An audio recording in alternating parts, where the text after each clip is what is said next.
Join us as we explore evidence-based practice, manual medicine, and sports science through the lens of movement, strength, performance, and overall health. All right, welcome to the podcast, Strength and Chiro, Season 1, Episode 9. We have the man, the myth, the legend, Dr. Mike Woodbury. As always, we are joined by my co-host, the Tony Stark of Chiropractic. I call him Redmon, you call him Redmon. It's Dr. Stephen Redmon. How you doing, bro? Pretty good, how are you? I'm good. Cool, so I'm excited for today. We've got a lot of awesome stuff to talk about. This has been a long time coming. I wanted to have you on the podcast for a long time, and just before we hit record, we were talking about the last time we had a Zoom meeting like this was years ago, probably 2.5 years ago, maybe something like that. And I remember you were showing me adjustments on your wife, showing a few things, of which, hey, Stephen has also done over the years. I remember you were adjusting your mum once. You were showing me a bunch of adjustments on your mum. I forgot about that. Hey, I appreciate it. I really appreciate it. Our poor family. Yeah, everyone's hypermobile, just like C1 to C7 hypermobile. Don't worry about it. Let's go. Well, Dr. Mike, fantastic to have you here once again. I'm going to go ahead and introduce you to our audience, all the amazing things you've done over the last kind of decade, and then we'll jump into it. Sound good? Yeah, that makes me feel old, a whole decade. It does, yeah. Dr. Mike was born and raised in North Carolina. He studied chiropractic at Life University, where he founded and was the president of the Motion Palpation Institute. Many people know it as MPI, the MPI Club, of which he is now an assistant instructor. While studying at NC State, Dr. Mike obtained his NASM, or NASM, Personal Training and Corrective Exercise Specialist certification, as well as his CrossFit Level 1 and Movement and Mobility certifications. As disappointing as it is that you did CrossFit, I'll have to let that slide. Me and Stephen will let that slide. We have a no CrossFit policy on the podcast. Well, if it makes you feel better, I don't do it anymore.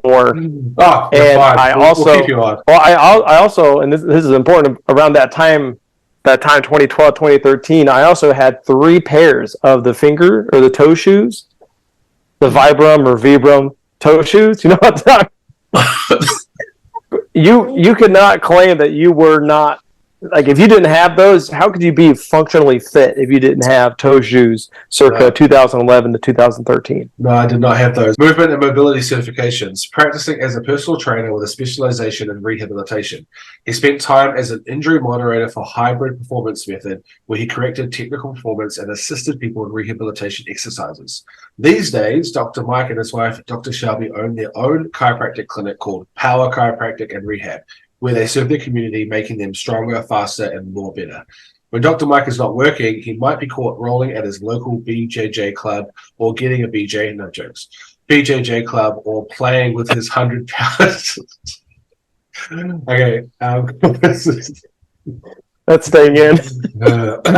He might be caught rolling at his local BJJ club or playing with his 100-pound Cane Corso Rescue, Bonnie. That's a dog. Yep. Dr. Mike states, if there's one thing I love doing, it's helping people stay active in whichever form of exercise they choose. Dr. Mike has been a friend and a mentor of mine for many years, specifically during chiropractic school, where I would vent my frustrations daily and, of course, receive his wise guidance. So it is definitely, finally, our pleasure to have you on the podcast, Dr. Mike. Welcome. Thank you so much for having me, man. That's quite the intro. Very colorful.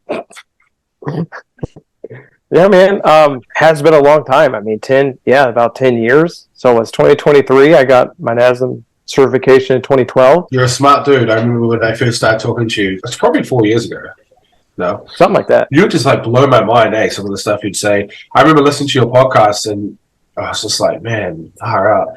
When you had Ian Kaplan, yes. That podcast, I was like, I want the clinical skills of this guy, you, and I want the brain of this guy, Kaplan. I remember listening to you guys talk, and I'm just like, you guys were just like going over my head, man. I drew a lot of inspiration from you, so thank you for that. You're a smart man, you're a legend, and then now it sounds like you're absolutely killing it. You got your own practice, you and your wife, and serving your community, doing what's good. What's that like? Yeah, we're very fortunate, man. We've got 3 office locations, so between 2 doctors. So we've got, one in downtown Raleigh. So that's where we practice now, is Raleigh. And we have one in Cary, which is a more, a suburb. So a wealthier suburb of Raleigh. And then Fuquay, which is a further south, another suburb town. So Yeah, we're very fortunate. We bought our Cary office from another married couple who are chiropractors. So Jason and Brianna Williams. Brianna is a VA. She works at the VA in Virginia, Richmond. I want to say Richmond, Virginia, Veterans Affairs position, which doesn't mean a whole lot to you being a Kiwi, but as Steven knows, those are pretty. That's a pretty big deal, and it's really important for our profession to have representation in the VA systems because it brings a lot more credibility and a lot more interdisciplinary dialogue between the chiros and the primaries and orthos and all that. So, but no, we're very fortunate.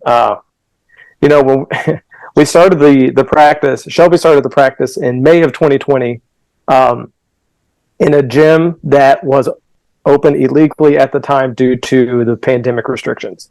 So to go from that to where we are now has been a huge blessing. So Nice. and we have gotten a ton of support from family, patients, all that. So I can't take much credit for where we are. So it's just been a good ride. That's very selfless of you to say. Obviously, you understand and you appreciate the people in your life that have helped you get to the point you're at, right? So you sound like you're very much a community person, especially when you talk about even like with your BJJ club and your patients. It just sounds like you love people, which is obviously a huge part of why you're such a great doctor. Before we get too much into it, we're going to jump into a couple of games. First one, I want to ask you a question. And this one is work for one, hire one, fire one. All right? So Work for one, hire one, fire one. Work for one, hire one, fire one. So the question is, you got three people: BJ Palmer, Mark King, Dre White. Work for one, hire one, fire one. Fire BJ immediately. Of course. No hesitation. Work for Mark King and hire Andre for sure. And that was the same thing he said, I think. So Yeah. he had different people, though. I gave him Clarence Gonstead. Okay, you've probably heard about this one. Legit or bullshit? Are you ready for it? Sure. Okay, so legit or bullshit. So I'm going to ask you a question. It's fast paced. I want you to respond as fast as you can, and I want you to give me a legit or a BS. You can say BS if for your grandma and your family. You don't want to say bullshit. But the options there. So we'll keep it fast paced, and I've got a few juicy ones here, so I'm looking forward to it. Are you ready? Sure. All right. Legit or bullshit? The traditional understanding of vertebral subluxation. Oh, BS. Exercise and rehab in a clinical setting. Legit and necessary. Using x-rays for postural issues or subluxations. No, BS. Massage guns. I'm going to go with legit. Innate intelligence. No. The chiropractic bone out of place model. No. Using x-rays for red flags. Yes. Agreeing with your patient when they tell you that their back is out of place. No. Being able to adjust one single bone at a time. No. Ongoing chiropractic wellness plans. Yes. The nervoscope. No. The biopsychosocial model. Yeah. The upper cervical toggle technique. No. And painful. Foam rolling. Lean towards no. Pain science. Yes. Static stretching. No. Using scans first during an assessment. No. No. Yes, you gotta see him first. All right, McKenzie method. Legit. The idea that you can adapt to anything. No one's ever seen an adapted to a gunshot wound, so no. So true, man. The McGill Big Three. Legit, yeah. Using deadlifts for rehab. Necessary. Nice, well done. That was a nice bit of a mix there. A few different ones. I'm such a big context guy, though. So I know. The whole point of the segment is to try and wedge you into that kind of space where you kind of have to shoot from the hip a little bit. You don't really. Context is not your friend for that moment. You did well. It was a lot of fun, though. You did well. Let's get into it. Steven, do you have anything you want to ask to start us off? So you have three practices. You have the one you recently just bought out in Cary. So what is that like juggling? Because I don't know if now it's all put together, but I remember seeing where you first got it and you weren't able to get patients in there yet, or there was some complications with the fact that it's two different companies set up. I don't know if it was insurance based or. Oh man, that's a big one. Okay, so yeah, in North Carolina, I believe it's Blue Cross Blue Shield, Cigna, and the State Employees Healthcare are managed. Those insurance plans. There's a middleman between them and the chiropractors. It's called H&S, and that was made in the 80s to be a quality assurance type of organization to make sure that the chiropractors are having reasonable care plans and reasonable interventions and use of diagnosis codes and stuff. but then also make sure that the insurance companies are going to pay the chiropractors for the work that they do appropriately. But so that practice was a standalone practice, and we when we bought that office, we went to get back in with H&S. We're going to bite the bullet and take insurance. We hadn't been taking insurance at all up to that point. And long story short, they said, well, looks like that you guys have 2 offices that are located inside of gyms. And we're like, that's correct. And they were like, you can't own offices located inside of gyms. And I'm like, why not? I'm not racking and cracking. I'm not doing a flying 7 on someone on a bench press at 7 p.m. on a Monday in front of a packed room. You know, what's the problem? And they just sent like a copy of the bylaws, and they were like, frankly, they're like, we don't have to approve you to begin with. So we were like, okay, well, I guess we're not going to take insurance at all. We were willing to do that, but you know, insurance in at least the United States, Brogan, this is hopefully foreign to you. Hopefully, you're not involved in the insurance mess of the United States. But we have ACC, you know, but yeah, so government funded, and they make us jump through hoops, and they also set regulations of what we can and can't do, including with our patients. So it's similar, but it's run by the government. Right. Well, for us, it's just run by the people who make all the money and buy the politicians. So, so same. Yeah, right. Yeah. So we got that, and so we did lose, I don't know, 40% of the patient base that was there because they were more interested in utilizing their insurance, which is their right. They pay for that. They pick their jobs based on their insurance coverage. So I don't blame them for that. So it just took a little bit of time. I had to build another practice on my own essentially because Shelby does dry needling, and dry needling was a big part of their practice beforehand. So a lot of those patients migrated with her. So for me, I kind of had to restart my own practice again, and that's going pretty smoothly now, though. It just took a few months to get it going. But yeah, having 3 offices and 2 doctors is, it's fun. Pretty busy. We're very fortunate to be busy, but it basically works. I work Monday, Wednesday, Friday at our downtown Raleigh office, and I'll do Tuesdays and Thursdays at our Cary office. And then Shelby will do Monday, Wednesday, Friday at the Cary office, and then Tuesday, Thursday in Fuquay. And getting to the point where, you know, we could probably open up the Fuquay office and the downtown Raleigh office add another day, but we don't have, there's only 2 of us for now. So, you know, looking into hiring help or something is something we're considering soon. But I enjoy having 3 distinct areas, 3 distinct patient demographics. Some days maybe one office is slow, but the other ones are really busy. You have downtown Raleigh tends to be, you know, younger. Dude, I've got like, without exaggeration, I feel like 20% of the bartenders in Raleigh are my patients in my downtown Raleigh office. That's a patient demographic I did not expect whatsoever. That's a case study right there, bro. Yeah, I mean, the amount of reaching and bending and all that, they get pretty beat up. And so yeah, I see a lot of those. And then you have, you know, your families and stuff in Cary and Fuquay. We have a good mixture of just suburb people, a lot of tradesmen, tradespeople. And then, again, our Fuquay and our Cary office, to a lesser extent, we get a lot of guys from Fort Bragg, which is an Army base in Fayetteville, North Carolina. A lot of the soldiers, they'll live kind of halfway between Fuquay and the Army base because Fayetteville, fun fact, is where the rapper J. Cole is from, and it's not the nicest city. They call it Vietnam. So the soldiers live closer to the city, and so we'll get a lot of soldiers from there. So yeah, dude, we love it. We have great patients. So being in the position where you can possibly look at hiring someone else, the fact that when you came out of school, which was when did you graduate? 4 years ago? March of 2019. Yeah. So considering that was still not that long ago, mm-hmm. So you have that experience of coming out of school, looking for the right fit, and now you have that experience of I have my own place and we're looking to possibly hire someone else, and you're looking for the right fit for someone else to come in. Yeah. What are you looking for, and what is any type of tips or any, I suppose, encouragements that might be what they need for new grads? Shelby and I have a soft spot for new grads because when we graduated, we got jobs. And Steven, you'll probably remember this. We got jobs. I remember. I know where you're going. The state of Alabama. And Steven heard me vent about this. We were kind of, I'm going to be very vague about this, but we were definitely kind of conned into what the actual associateship would be like. It was a kind of higher volume, take every insurance, everyone's on a very large care plan, no matter what the issue is. We were very much overworked. We were very busy. So the bright side of all of it was my first day licensed, I saw, I think, right at 40 patients my first day. And that was, for as long as I was practicing there, it was like 40, 50, 60 people a day. So on the bright side, and same thing for Shelby.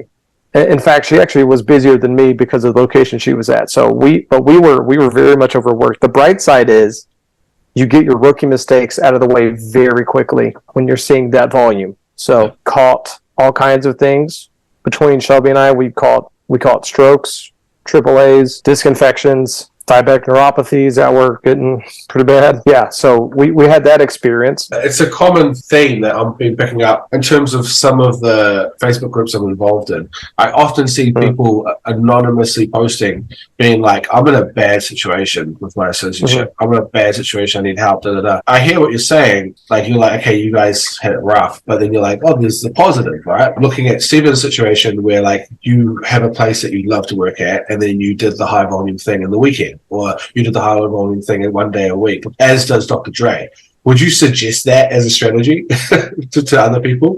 Because obviously you're saying, hey, the high volume thing is good because you get a little bit of that, but then you're not being treated like crap. Like, could you, both of you, it's a question for both of you, how would you contrast those for people listening? The high volume place that I work at, it is a corporate thing. There are ethical, moral things that do happen.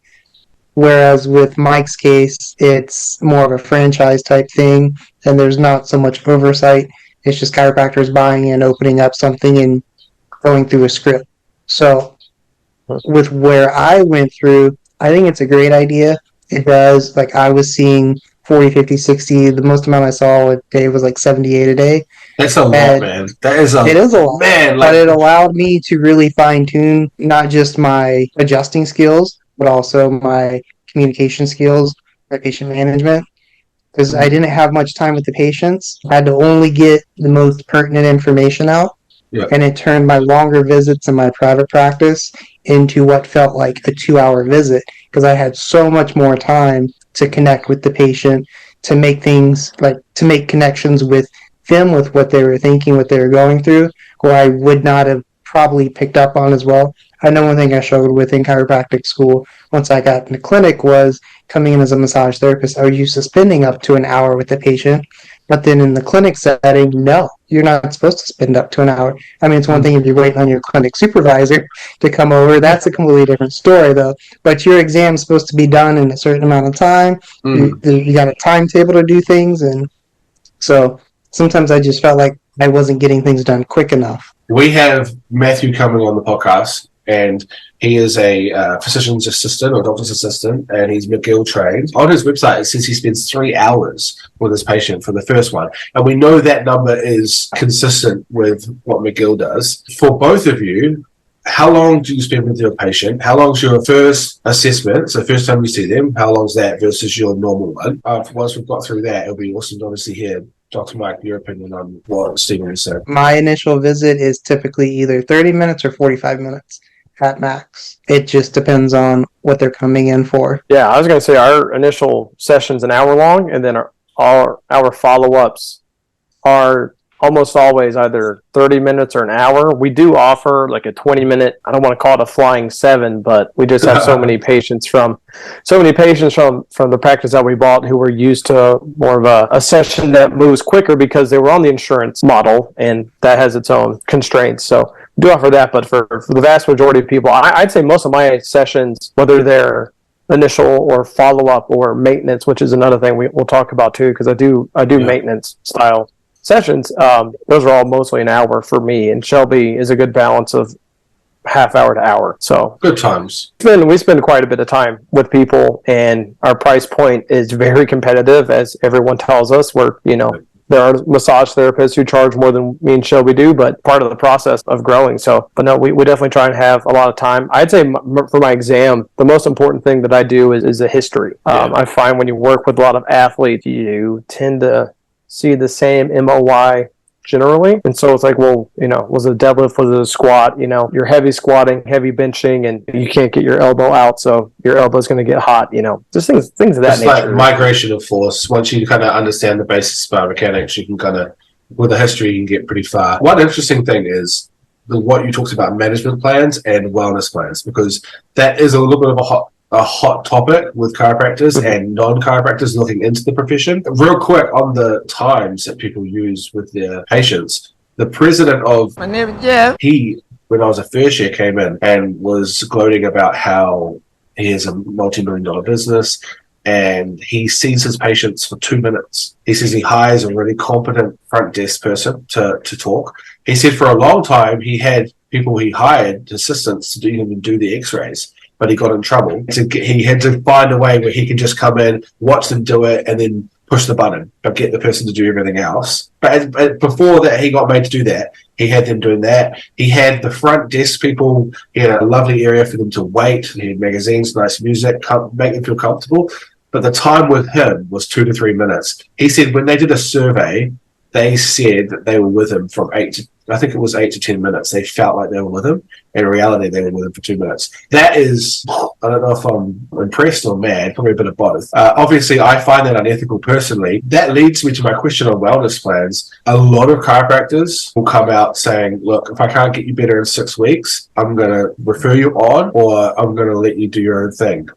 There's no place for management plans. There's no place for wellness plans. If you are constantly seeing someone on a week-to-week, day-to-day, month-to-month basis and adjusting the same old stuff because they're getting tired, the same things are happening because of life, that's unethical. You should try and find them something where you can deal with the issue. I'm not saying these opinions are my own, because I heard Dr. Dre talk about wellness plans, and he in quite a good light on podcasts. And I've heard some people have opinions on it, so I'm really interested to hear what you think about that, Dr. Mike. Yeah, back to your president. I've never heard of a man bragging about how little time he takes. That's a first for me. That's what she said. All right, edit that out. No, I mean, it just goes to show you that it's a purely financial thing for him at that point. It's just how many numbers can I get in? How many people can I see throughout the day? How little do I actually have to do for my patient to still make as much money as I want to make?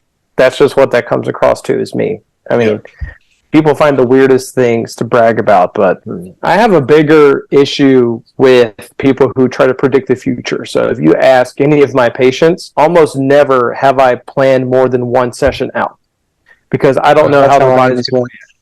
Right, like I'll usually say, hey, I'll have their initial session, and then depending on what I find, it's usually 1 to 2 weeks, come on back in. I've seen, I think, 2 people more than once in a week, and that's because they were legitimate hot disc. But outside of that, I've never seen anyone more than once a week. And as for people, and it depends on what you mean by wellness plans. It depends on what you mean and what you're trying to accomplish. Because I can tell you something. People who say, oh, they keep coming back with the same problem, you guys don't work with a lot of powerlifters then. Those dudes are squatting and benching and deadlifting and various kinds of that thing over and over and over. And that's just going to be an issue. One fun fact is when you start to add in performance-enhancing drugs to the mix, and you really start to see some interesting tendinopathies happen there, because it's nothing like trend doesn't grow tendons like it does muscle. So good old D-ball. Yeah, good old D-ball. Really interesting on that topic specifically. Yeah. Recently, Matt Wenning reached out wanting some information on the growth of tendons and ligaments versus muscles. Put a bunch of research together and sent it through to him because he's writing a book on it. But his hypothesis is that, especially if you're on PEDs, the requirement to train the tendons and ligaments adequately and efficiently so that they are linearly growing like the muscles are, especially when you're on like a D-ball or a test, you've got this exponential hypertrophy happening to the muscle belly, which is not happening to the tendon and ligaments. There is some good research on it. There's not as much intervention, causation type solid research. There's some stuff on it. Hopefully there'll be a section of that in his book for people that are listening, because I know that a lot of people want to know more about that. They want to know strategies on how to combat that. It's not talked about a hell of a lot, especially because people don't like talking about PEDs, traditionally speaking. There's a big stigma, especially with it being black market and stuff. You don't want to be known, but it's like, I'd say easily half of my patient base is on PEDs, because I tend to do work with a lot of like strongmen, powerlifters, Brazilian jiu-jitsu guys, and that's a whole you want to talk about tendon strength. ligament strength, grappling, wrestling, jiu-jitsu. That's a whole other thing. But, for me, one of the things that we've just recently started offering in my practice was a monthly membership thing. You can buy one session of your choice of length on the first of the month and use that as you will. But that's because when you deal with athletes, there's almost always something. And with the mindset of the athlete, which is different from general population, the athlete is in pain, is always in pain. Brogan, you're a world-class powerlifter. There was always something. You don't squat 800 pounds and there not be something. And then the other thing, too, is Shelby and I, we work with a lot of very talented strength coaches, and given the right consent form, and communicate with these athletes and their strength coaches to modify or change whatever variable they need to be, whether it be movement selection, volume, tempo, whatever. I love or that. if they have a freak injury. Athletes will train through pain any day of the week. It's when the pain affects their training that it becomes an issue, and that's when they come to see me. And that's the difference. How important is cross-referral to strength coaches, in your opinion? Cross-referral, cross-communication. If I have a patient who has a strength coach, I want to talk to the strength coach. And no strength coach has ever turned it down. Like I said, me and Shelby, we have some very, very intelligent, world-class strength coaches that are local or that we can communicate with. And just the camaraderie that is built through that is really impressive. And my ability to ask and communicate and learn from these strength coaches is something that we think is really valuable and really special. And we have a very trusted place in these athletes' lives as the people who aren't going to, and Steven, you can back me up on this one, they go to almost any other chiropractor. The chiropractor is like, well, just don't squat heavy. Okay, that's not going to happen. Me and Steven, we always talk about cross-referral, cross-communication to other allied healthcare professionals, and people don't always think about coaches. Good personal trainers and good strength coaches see a lot of the general pop more than they would see their GP. A lot of the time more than they would see their chiro, physio, or their osteo. So we need these people to kind of step up. But often chiropractors, physios, osteos, massage therapists, they are scared of what they don't understand, and they're never going to refer to what they don't understand. So if they don't understand biomechanics, load, fatigue management, training, if they've never picked up a barbell, they're not going to cross-refer. There's a well-known person that you guys all know. I saw a video of said person picking up a barbell. He was putting a video on the internet showing his followers what to do for a rehab movement. I can tell you immediately, he has not touched a barbell. He has not done 10,000 hours. I can tell you that for sure.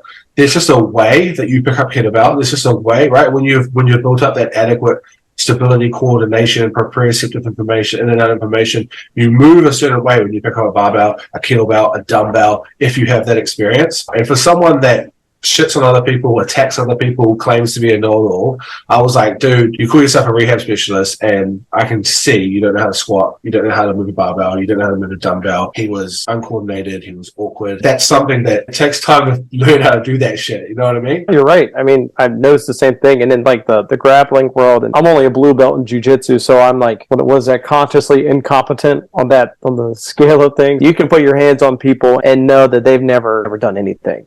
They've never. Great point. They're not strong. And that's also something that's interesting with adjusting, because at NPI, we talk about adjusting is an athletic event, and you have to be athletic when you do it. You can just, and this is not crap talking or anything, but you just walk around and you can see this, quarter one, try one. They've never even kicked a soccer ball. It's an unnaturalness to their movement, their positioning, and they don't have any kinesthetic knowledge. And that's someone that, like for me and having taught at MPI and stuff, is something that they need extra time. They need extra help, because you need to teach them not only how to move their own body, but now you have a whole other body that they're having to manipulate, pun intended. Were you ever in chiro school and you'd be sitting there and your mate is practicing, he's doing some traditional supine P to A joint motion, joint play on the cervical spine, and you're like feeling him, he's digging into your neck, he hasn't cut his nails, he's just not doing great. To be fair, at that time, you probably weren't that great either, right?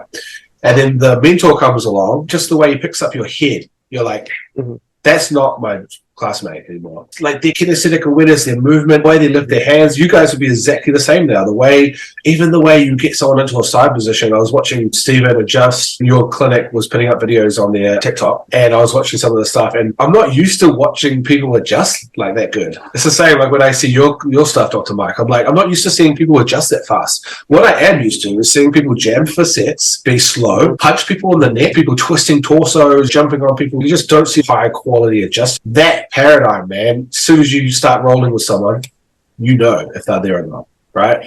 And it's the same with the patient, right? So how do you use that knowledge for you, Dr. Mike? How do you use that with your patients? Someone comes in, they've got a lower back problem. You take a beautiful history. You're thinking to yourself, this is probably a sprain, strain. It might just be overuse. You know, I'm not going to say non-specific back pain because that drives me nuts. But you're thinking around that diffuse muscle area. And then you watch them pick up their water bottle.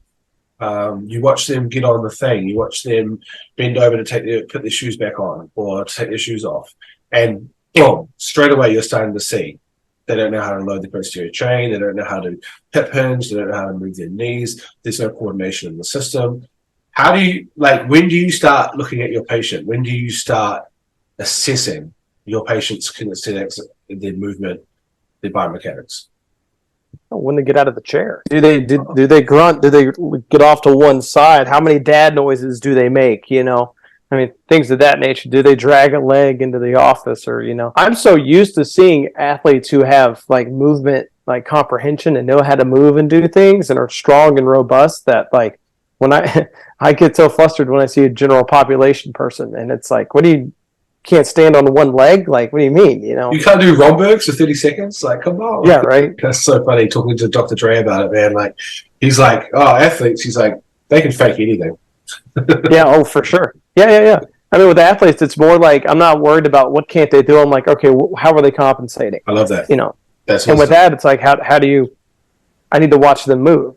And with an athlete too, it's okay, so I use this example with the anterior pelvic tilt, right? The pain science guys, anterior pelvic tilt, not only doesn't exist, it could never cause pain. And I'm okay, yeah, body weight, you're just standing there, you're not going to cause pain, anterior pelvic tilt. Throw 100 kilos on your axial skeleton and overextend and see what happens. That's a hot facet joint every time. So for my athletes, I have to see him move, period. Or Spondy. Don't bring up Spondies around Stephen.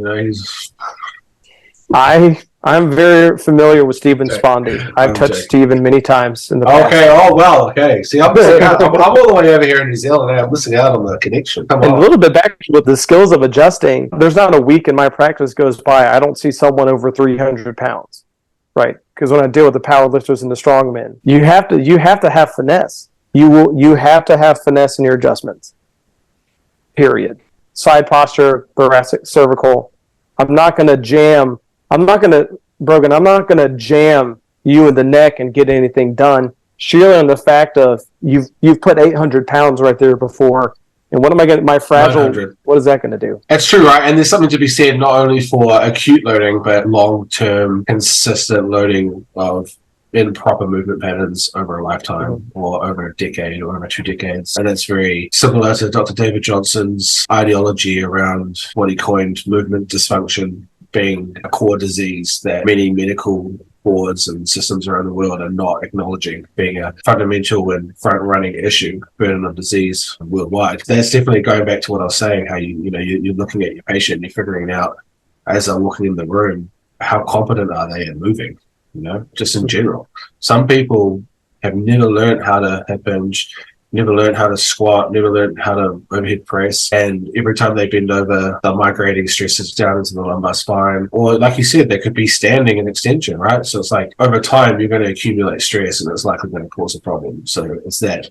Those motor patterns need to be fixed. And that's what David Johnson says. He spent 30 years cutting into people. You want to talk about annulus fibrosis, the dude's cut into it. He knows it. You want to talk about discs, you want to talk about the spine, the dude's cut into it for years. He knows all about it. And he got to the point where he's just this is not the answer. I'm cutting people open. I'm over it. I'm sick of it. That's not the answer. And so now people come to him, 95% of the people that see him, 95 to 98%. I know all this because we've done a study. I'm doing a study on his data at the moment. 95, 98% people come to him and he will say they've seen everyone in chronic pain. And he says they come to him and say, I need surgery. He goes, no, you don't. 8 weeks of neurohab, which is a CrossFit gym in the hospital, and they're better. They're managing their own pain and they're moving better. He still has to operate on a few people, but after the operation, he goes in there and they say, oh, doc, I feel so much better. He goes, yeah, you will for now, but we still need to fix the root disease, which is movement dysfunction. And then he puts them into the program. Once they're ready, 8 weeks later, they're moving better. And now he trains with his patients. He goes into his box at the end of the day and he's doing his WODs and he trains and he looks to his left and he's, it's his patient squatting, looks to his right, his patient overhead pressing. not even just moving well, but at that point, we're almost moving like an athlete. And so, man, what a paradigm shift. I have a lot of respect for the CrossFit paradigm, especially like where it started. Just the idea behind it was, okay, you should be able to do these basic human functions of squatting, hinging, pulling, pressing, hanging. Yeah. These things. And it started out so simply. And that's what attracted me to CrossFit kind of back in the early days. Because when I started, that was like, maybe it was like the first year or two that the CrossFit Games were at a major stadium and on ESPN 8 or whatever. And, you know, it made a whole lot more sense. Now CrossFit has kind of become like a punishment like fest of like how can we beat you guys down. I interrupt this podcast to thank Raisies for sponsoring the Strength and Chiro podcast. Raisies is a family-owned New Zealand business that only produces high-quality, all-natural and clean products. If you're anything like me and you need a protein that tastes good, mixes well and contains no additives or nasty preservatives, this is for you.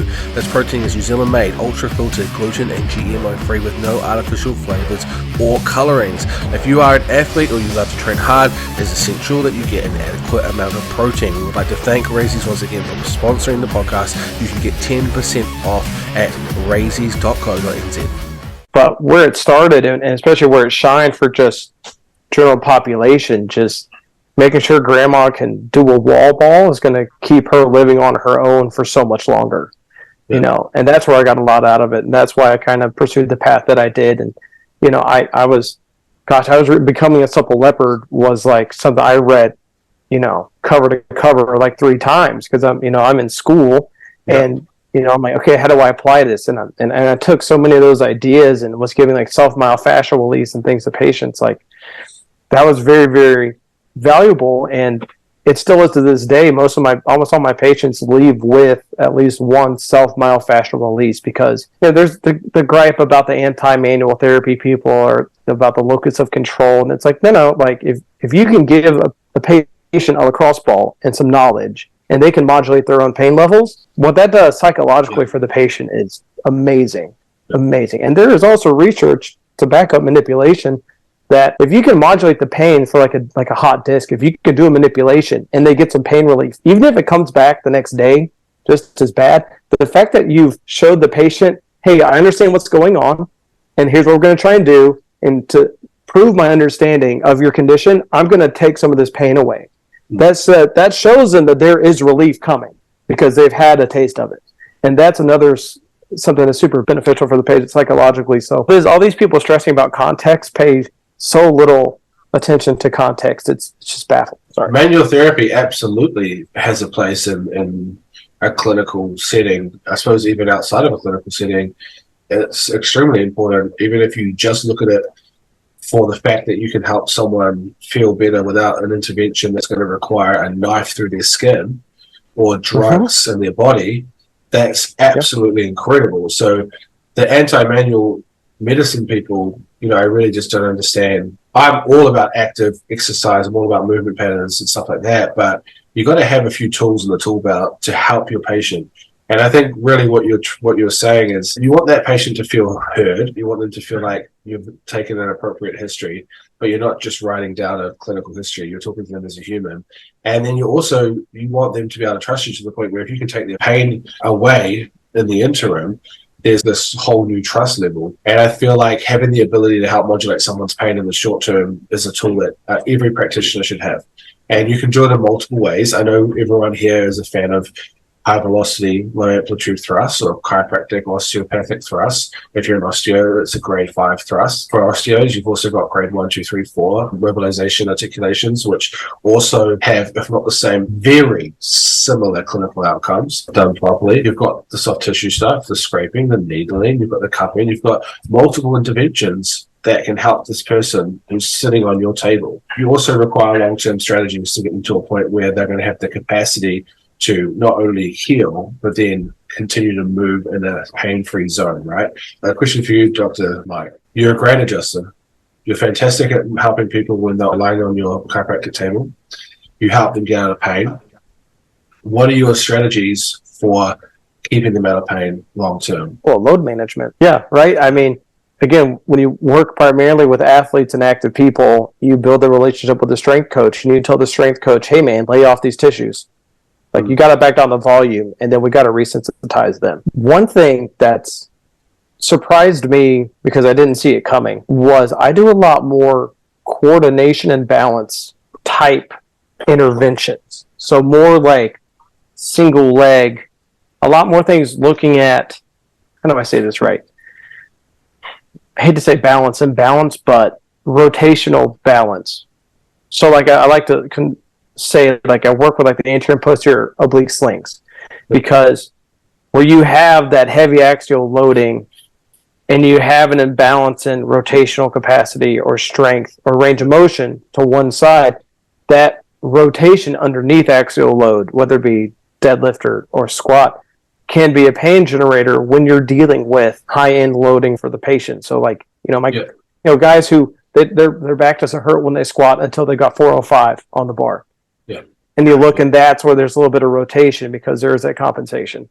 So I do a lot more. Well, for the patient I'm thinking of, they can't do like a single leg RDL on their left leg, and they wonder why they lean to their right. Is that how you screen them? Like initially, obviously you're going to have a comprehensive history, so you're already thinking, oh, there might be some rotational issues or a lack of capacity of movement.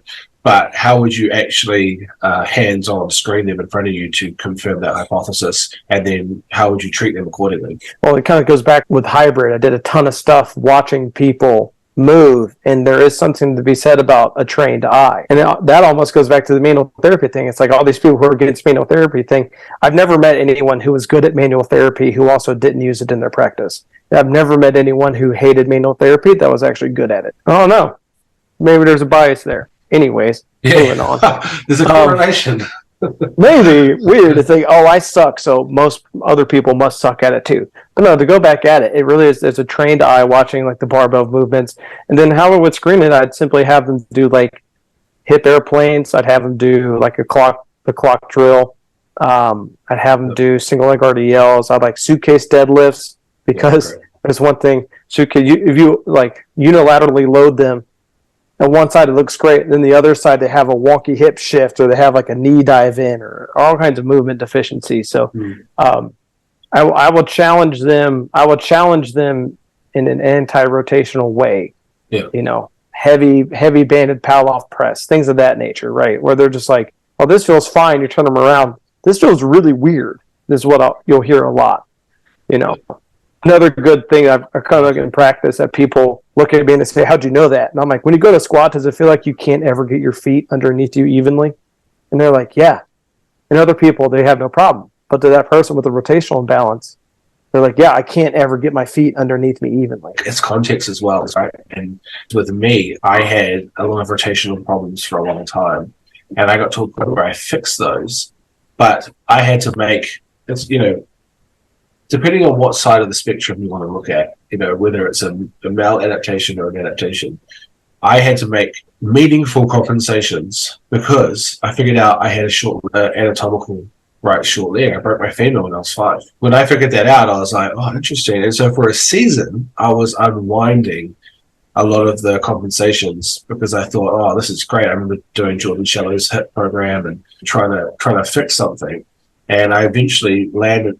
I remember doing those programs and standing at uni, and I remember being like, all of a sudden, my lat and my QL on the right side of my body, and probably that whole oblique sling was starting to flare up. And I'd never felt this in my life. And it was because I had worked so hard downstream that it was compensating upstream and causing me way more issues. And so I just wanted to bring that up just for context. Sometimes rotational compensations are needed if there's anatomical problems. And even when I squatted 400 kgs, my feet were not even in front of me. They couldn't be. They could not be. If you told me to do that, it would throw me off. And so the only you'd be like a true candidate for like a heel lift. So actually, like, if you wanted to get to do that, like, that's when you actually need to heel lift, not these random chiropractors who make $90 per pair of orthotics that everyone needs. But like, that's like an actual like situation where that's necessary. And that's something we found in our own practice, is people do have short legs for whatever reason, like a true anatomical short leg, right? So again, context matters. When I was at uni, it was like, oh, positive Deerfield adjustment, side posture, because everyone always thought I had a Deerfield. If you even remember Deerfield, you lost. I haven't heard that word in like 2 years. Get that name out my mouth.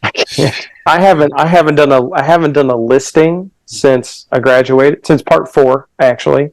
After part 4, I haven't done a listing since. I don't remember any of it. I said to my technique professor, you guys are teaching us that bone out of place is old, because they were. You're teaching us this, Heidi Havoc model of neurological compensation and all this amazing stuff, which is a cool place for chiropractic to go. If you're saying that and it's not a bone out of place, why do we use static listings? We're taught static listings. We use static listings in the clinic. We're tested on static listings. And then every single person, every chiro I know in New Zealand that's come out of that school uses that listings. I remember saying to my friends, there's a thing called MPI. And when I tried to explain how MPI works, they couldn't get it. They thought I was nuts. They're like, what? So what do you mean? I'm like, well, the plane of motion that it's restricted in is going to govern where your thrust is moving. No listings. Well, they're more worried about how you're moving. They're not worried about a bone out of place. So aren't we taught that's wrong? It was hilarious. The philosophy crowd, man. Their entire worldview is based upon a few incorrect assumptions. And when you challenge or disprove those assumptions, the Jenga set falls. And they can't have that. You're gonna pick like this little part, and they see it as you're attacking everything that they value. And Stephen can agree with this. We saw a lot of that at Life University. I don't think either me or Stephen knew Life University was the way it was, because I certainly didn't. Oh, I did. I watched videos of Sid Williams lecturing for fun with the chiropractor that I worked with. Like, we laughed at it. Because I walked in not knowing anything. I mean, I had never, my life, so I've always been seen by chiropractors, when I had an issue, and they were always, they're in the insurance model, but they were always pretty straightforward musculoskeletal clinicians, and it was straightforward. I mean, and so I get to Life, and I see a guy, I think the one that got me was, I'm not going to say the name of this organization, because they might be litigious, but I saw a guy wearing a shirt that said cancer killer on that. And I was like, oh, we have like an oncology club on campus? That's so progressive. No, it wasn't. From that point, my mentor from here in Raleigh, he told me, oh, it doesn't matter where you go, just find MPI. Just find motion palpation and stick with that. Pass your classes. MPI will teach you everything you need to know. Like my whole first year, I'm just like, where they at? Right. Where are they? Stephen will tell you, we had like second quarters, spinal biomechanics class, just Gonstead listings. Didn't know what Fratzol was, didn't understand coupled motion at all. My first day of that class, I was like, where's the biomechanics? I was sitting next to this girl who also was an exercise science major, and I was like, Rachel, this isn't biomechanics. She was like, I'm not sure what this is. Yeah. So, like, that was it. Sure say, yeah, man, you got a IR pelvis this way, and then it goes this way, and then we'll do that, and kicks down, and yeah.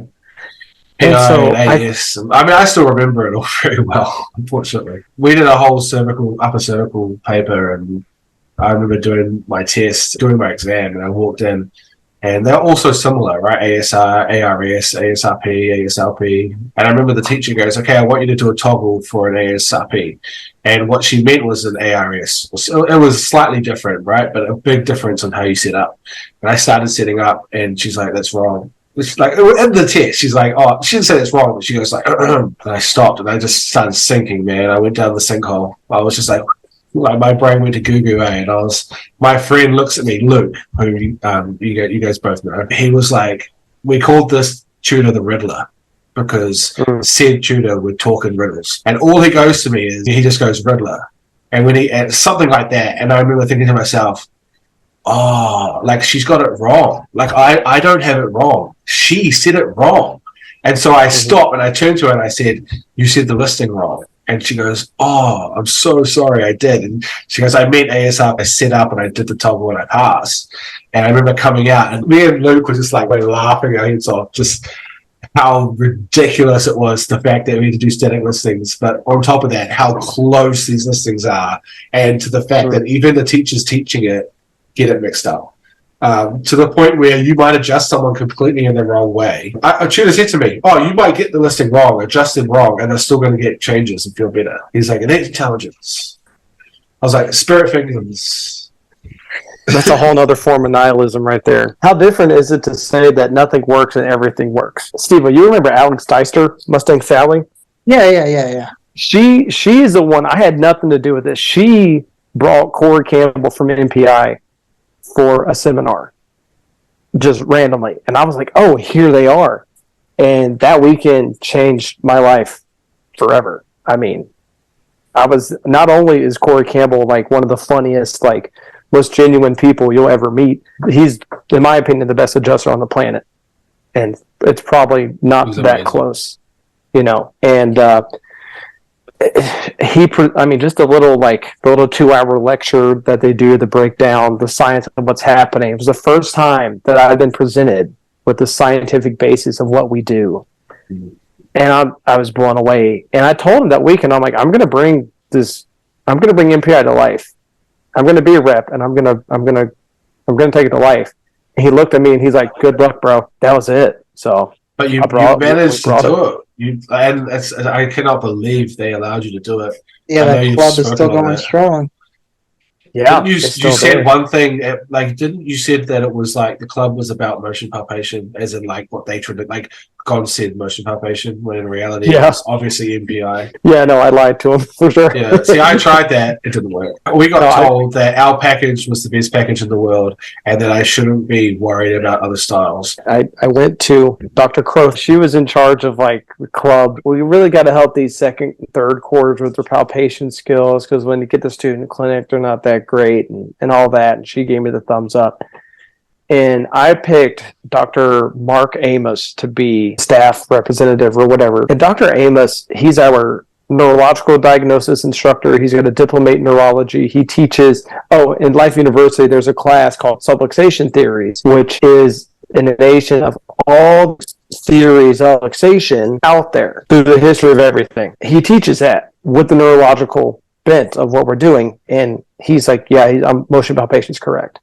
But the thing about Dr. Amos is that he can be delightfully unbearable. He is one of the most unique, funny, but also if you're on his bad side, God help you. He has in his office, I'm pretty sure to this day, a John McCain, Sarah Palin poster for politics to this day. He drives like a 1997 Honda CRV that he spray painted camouflage himself. He also wore a Trump hat on campus, and no one ever got offended by it.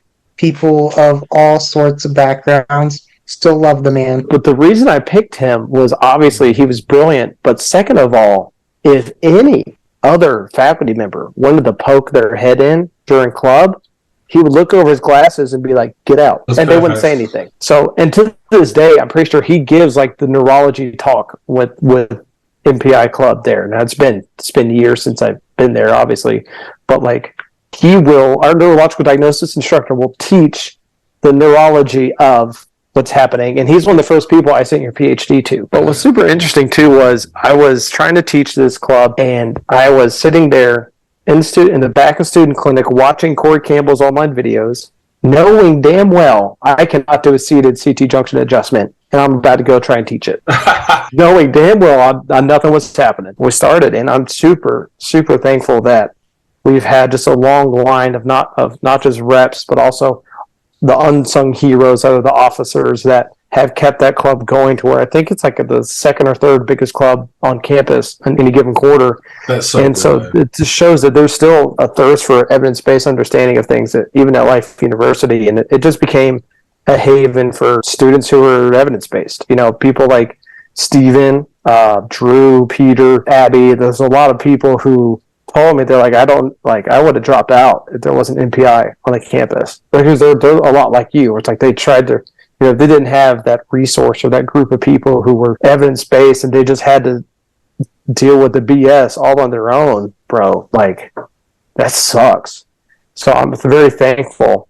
But I also wanted to do it because I hate people who complain and don't do anything about it. Yeah, the hard thing is not just in society, but if you look all through history, it tends to be problematic when you have people that have a lot of power in isolation. They have very little oversight or accountable to anyone. So when you put those two things together, you tend to see a lot of bad stuff go down. I'm glad that your story ended up that way. You've got a legacy of which people can now come through and have a place to be heard and to learn.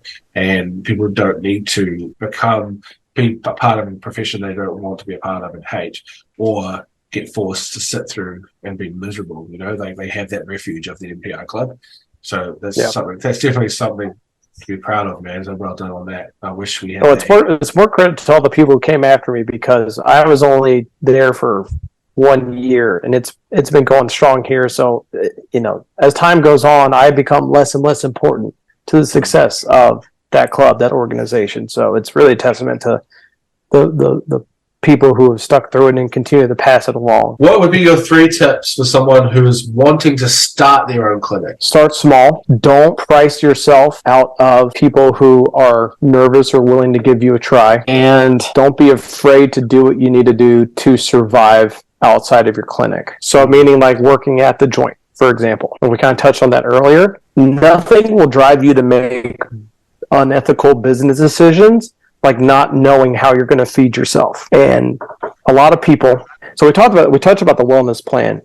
The only unethical thing I see a lot of is the packages where you get $1,000, $1,200, $1,500 off the rip, as if you know how many sessions it's going to take to fix or help, or not to say fix, but like to help your patients. Yeah. Because some people, I'm like, yeah, I have a really good feeling about this, and then it takes forever. And some people, I'm super nervous. So I'm like, man, this is going to be a tough case. And they come in the next week and they're like, bro, I'm good. I'm all great. Cool. But no, I would say nothing will harm your efforts to get started. Nothing will lead you to closing your doors or just hating your life for a few years than having way too much overhead business-wise. Because at the end of the day, this is a business. You are providing a service to people that they're going to compensate you with their money. Right. At the end of the day, you need to be able to live. Because I can't, dude. Like, having too much overhead will make you see people more than you need to, will make you want to get as much money out of them up front as you need to. And it'll just lead you to just making bad decisions. So, and then also, and this is also different as far as the price point thing. Like, if you're going to do the insurance thing, that necessitates a certain amount of overhead, but it's also going to restrict you treatment-wise, and it takes away a lot of your autonomy as a clinician. But you can go that route and be financially successful. You're just going to have to practice ethically. In my opinion, if you're going to run the insurance game, you need to have a massage therapist, a CES, or a physical therapist, or something on hand to provide that next level of care to your patient. Like, if you're going to be a guy who just does the adjustments, but you have all the other aspects of care that this patient needs in the building, that's fine. You can just be adjusting, whatever. If you're going to do the insurance model and do the rehab and spend time with everyone, that's tough to make a living off of. And again, I say this again, I'm a broken record. Financial stress will make you make unethical decisions in patient treatment. And then just be humble. Don't think that you can walk out the gate and charge $200 an hour as a brand new first year clinician, because you don't have the reps. You don't have, it's a tough sell because you don't have a reputation. So don't price yourself out of new patients. And now I know how much I don't know. All right. I'm dumb as hell. Like, imposter syndrome is real. Like nothing humbles you like your first year of practice. I mean, Steve-O will tell you, man, like it's tough out there. But be humble and take advice from people who have your best interests at heart. I've had the business conversation with 20 new graduates on the phone, or people who are in bad associateships and want to open their own gig. And I'm like, start small. Don't go in an overly saturated market. Like, I've talked to people who want to come to Raleigh, and I'm like, good luck. There's a lot of it. Lindsay Muma is 15 minutes up the road from me in my downtown Raleigh office. Okay? There's a lot of competition out there. She's a phenomenal DC. There's a lot of great DCs in Raleigh. So we got that other Dr. Mike in Raleigh as well, Cardino. Yeah. So he's another like good rehab one. So there's lots of like, yeah. Oh, wow. So there's a lot of like really good docs. I tell people find like so I'm from Raleigh. I never saw Raleigh blowing up like it's doing now. But when I tell people to come in to like a major city, you don't want to run right into the middle of downtown. And I say that as someone with the downtown Raleigh office. I got lucky. But you don't want to be like right in the middle of everything because your overhead's going to be ridiculously high and you're going to have competition around every street corner. Go to a suburb or like a satellite city and be the only game in town for a while with a really low overhead in a CrossFit gym, in a strength gym, in like a very small commercial space or whatever. Like our very first month, where it's me and Shelby both in our practice, we were able to pay ourselves enough to live off of. Not enough, not much more than that, but when you're profitable by like the third or fourth working day of the month, you're not pressured to make any patient care decisions that are being influenced by your financial decisions. No one wants to say that. No one wants to admit that that's happening, and it totally is. People overtreat because they need the money. It's one of those professions as well where I suppose you can get away with doing it, being unethical and making a lot of money. And if you're wanting to do things ethical, or if you're wanting to provide a better service, it can almost slow the game up and make it harder to make money.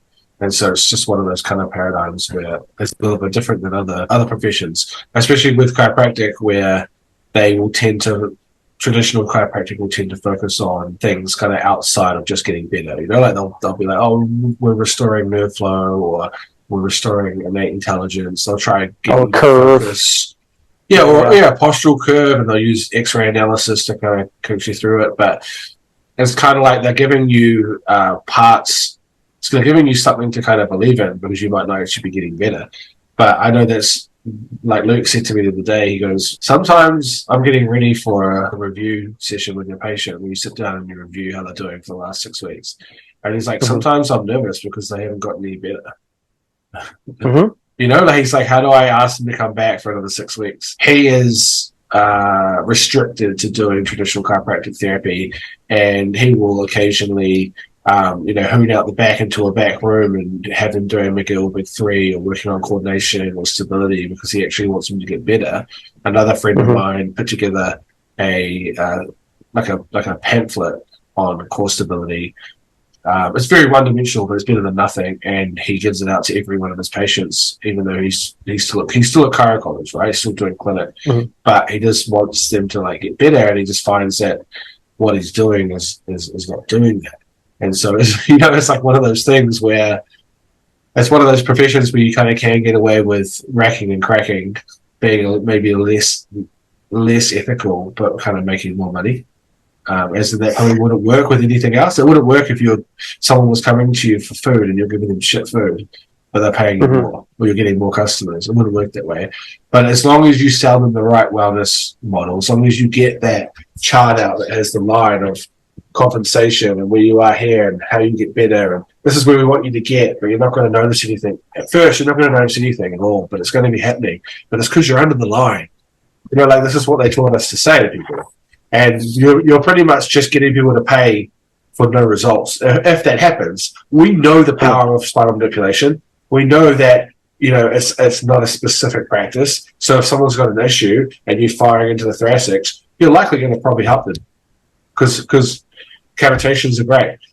Or even like we were just talking about this yesterday, Stephen, creating motion in someone's spine is great. So people will get better, but it's almost like no thanks to the practitioner sometimes. Yeah, I mean, natural history is the number one, treatment. It's just, the natural progression of the healing process. The whole point of what we're doing is, can we make that healing process quicker and more efficient? And if we can't do that, then what are we doing?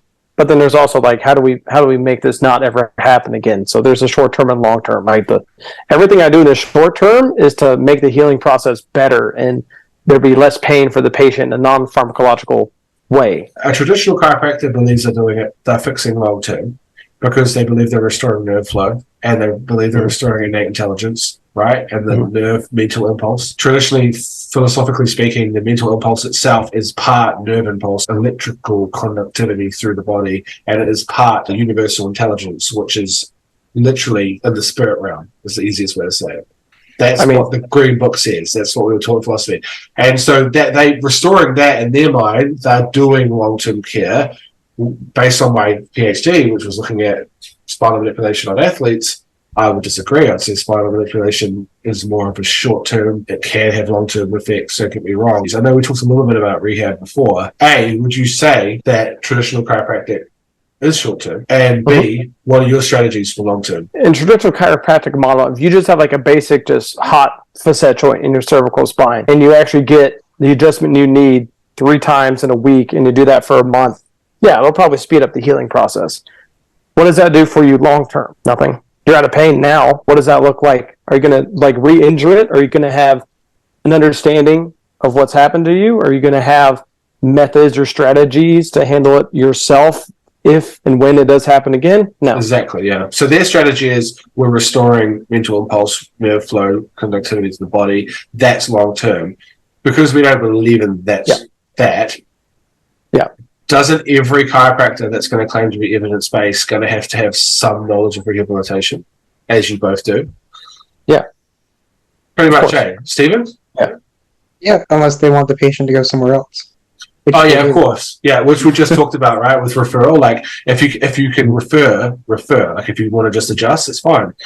Do adjusting, do it well, have a referral process. But then, in the same token, when you're starting out, you're probably going to be doing multiple things, right? Of course. Yeah. So I try to make sure, even on like the very first session, the patient knows what's happening to them. I've done a manipulation. And I want to get back into that too, because not all manipulation is made equally.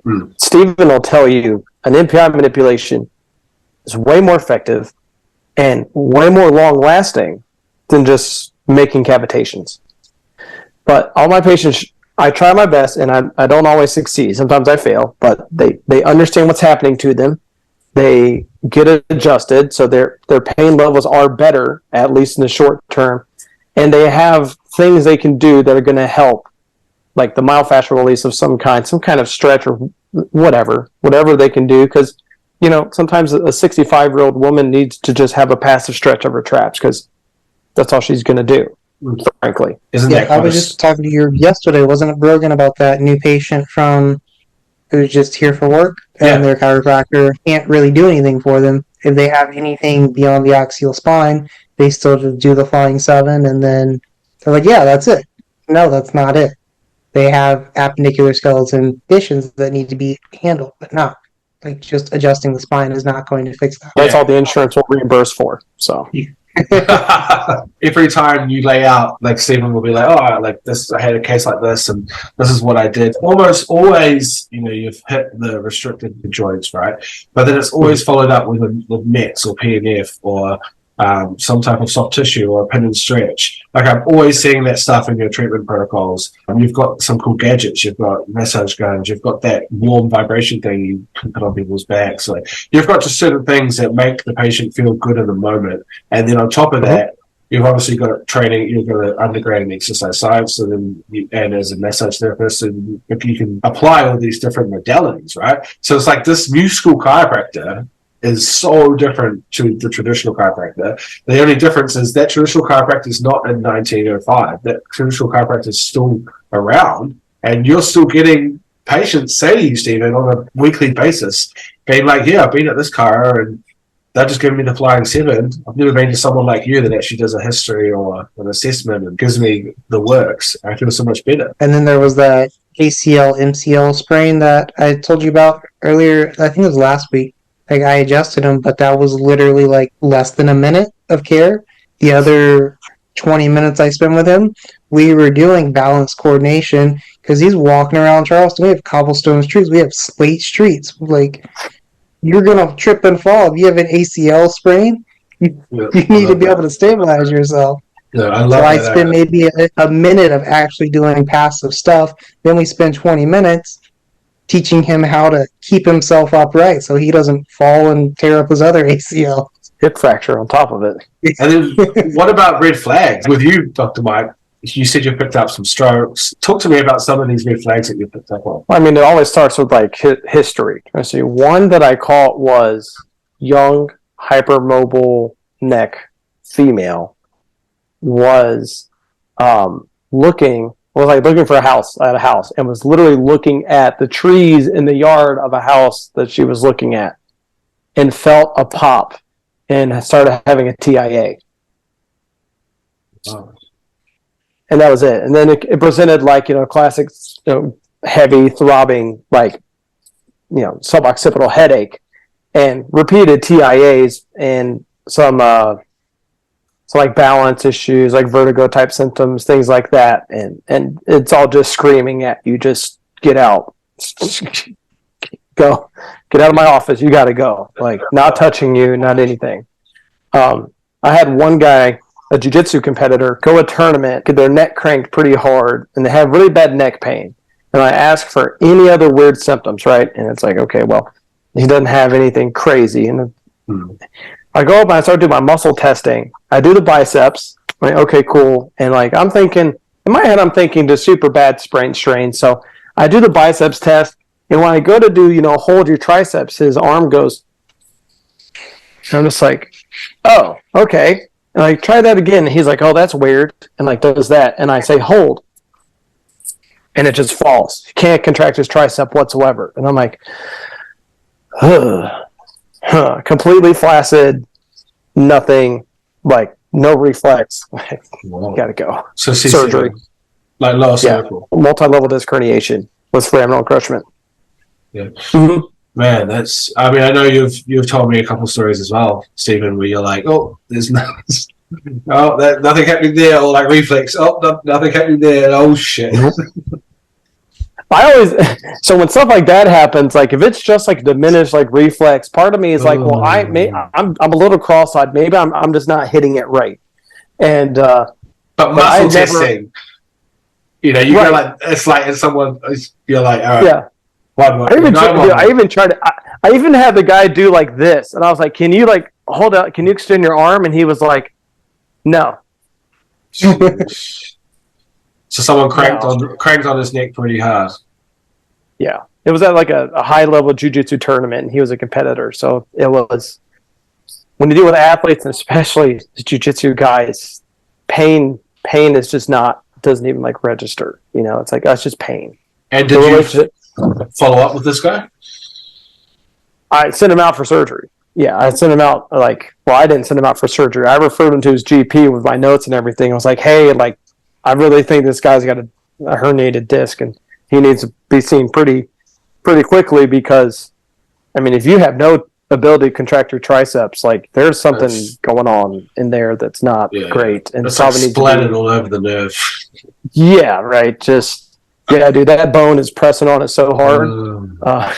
It's just like there's that true nerve interference. Pathological nerve interference. That little nucleus pulposus hat on your nerve, on your brachial plexus. So, the craziest story. Okay, so this is the craziest story, and it's actually Shelby's. So, right before we left the practice in Alabama, they were getting their X-ray machine. This is a classic, not a digital, but just a classic cassette X-ray machine, and the repairman took an X-ray of himself just to make sure everything looked good, right? No, and he happened to take he happened to take a lateral lumbar, and for me, I'm not as detail oriented as Shelby. I know it's a weakness. I would have taken the X-ray. Okay, cool, clear, tossed it. She looks at it. Dude's got a AAA, and she's like, "Hey, yeah." So she catches it. A to P lumbar. You can see the mass. You can see the calcification. I suppose you can. Yeah. 55-year-old overweight smoker, lifelong smoker. There you perfect. Just perfect demographic. And I'm just like, thank God that was Shelby, because I would have been like, yeah, dude, bones look good. I promise you, I wouldn't have called that. I haven't critically read an X-ray in like 2 years because I don't have X-ray like on hand. So whenever I have any imaging done for a patient, it comes with the radiologist like review. Like the radiology report. Dude, manipulation honestly is what got me into chiropractic over physical therapy, because I was at like the bifurcation of my life where it's like, on the one hand, and this sounds so conceited to say, but based on my CrossFit training and the years of doing corrective exercise, I felt like I had a pretty good handle on at least traditional rehab.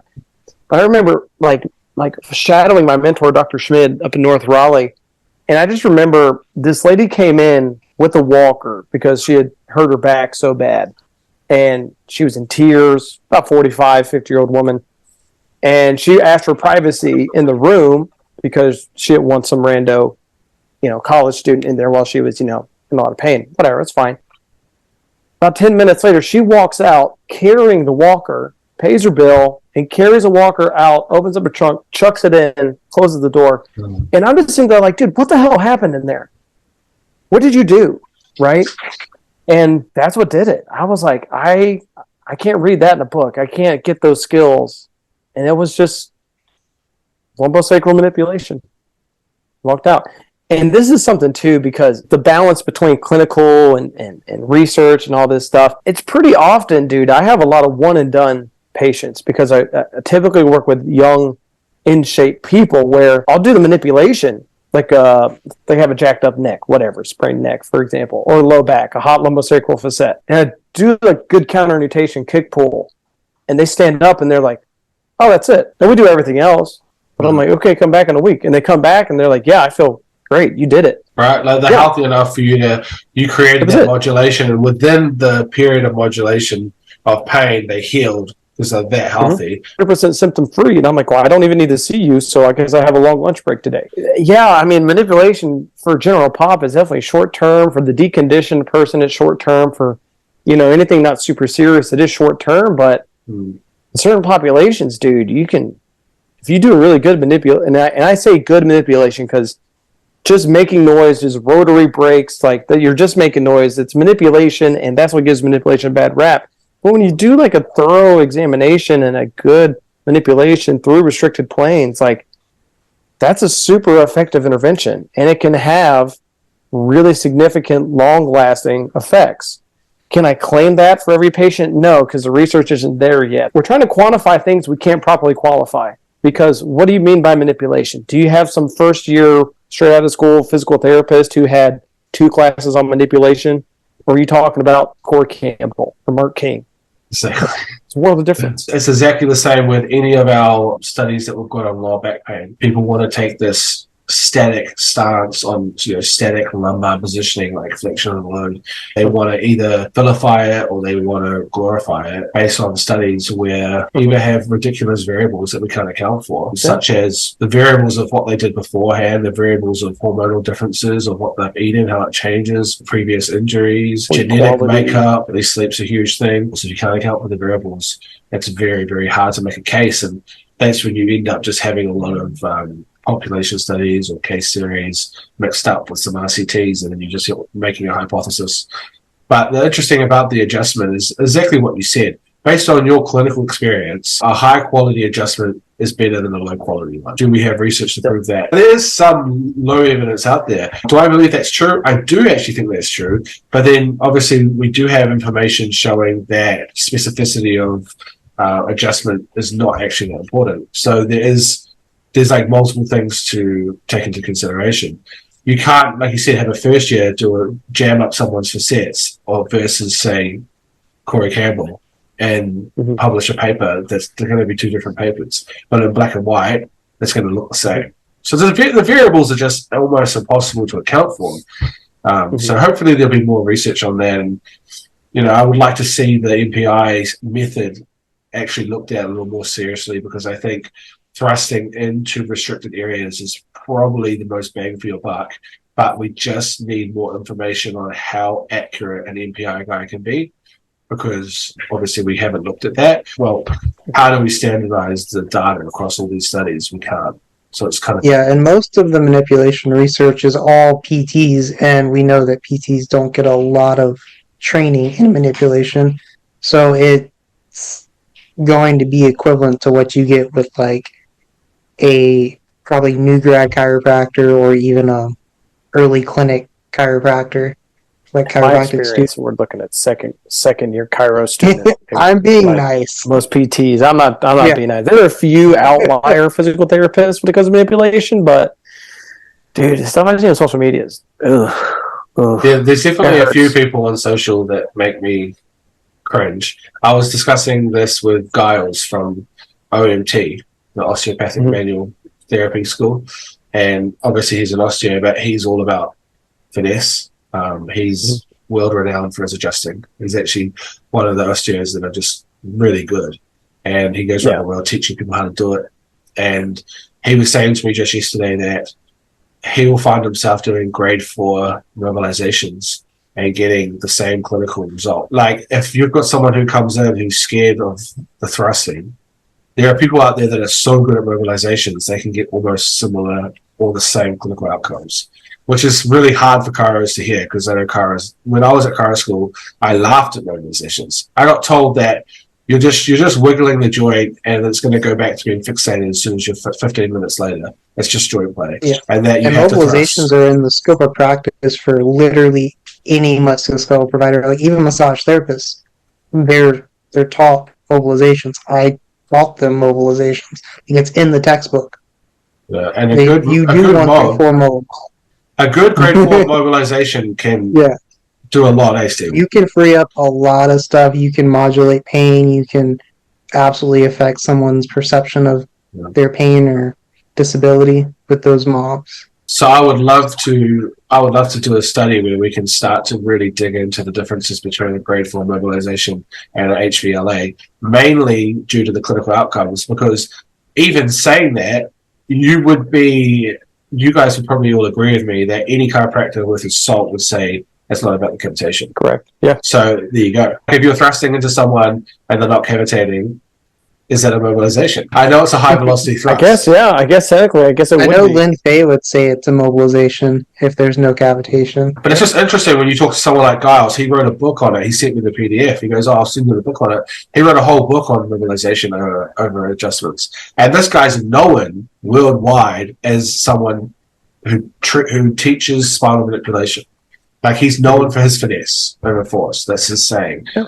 And he himself loves mobilizations. I just feel like they're so underrated, is the word. Well, in the United States, at least, when people come to a chiropractor, we're just known for cracks. They just want to be cracked. The amount of Gen Z kids that have said to crack me like a glow stick. Yeah. Okay. Yeah. And how do you communicate to your patient that, when I watched a chiropractor, and I will never forget it. He had a guy come see him, and the patient keeps saying to him, "Did you get it? Did you get it?" Every adjustment. Sometimes you'd hear the adjustment, sometimes you wouldn't, and he'd ask, "Did you get it?" And I remember walking out of that placement being like, that chiropractor needs to learn how to communicate better to his patient, because his idea of what a treatment is probably not really what treatment is. He's just looking for the crack. But we know you can have clinical outcomes without the crack. If I'm being completely honest, I love getting a cavitation. I love it. And when I don't get it, I am a little disappointed. What I'll tell the patient, if it doesn't cavitate, and you should do this cavitation or cavitations to recheck the area that you manipulated. And they say, well, I got the motion I wanted. Like we were talking about this the other day, Stephen. We're just like, are any of these guys doing post-assess? Are they checking this stuff? No. Like so many people are not checking. No. And to be honest, how do you? It's also hard to check when you're doing extremely broad adjustments. You can't, because you don't know what you're doing. There's no way to check that. Or check their reflexes. Do the patellar reflex like the Ringdinger guy.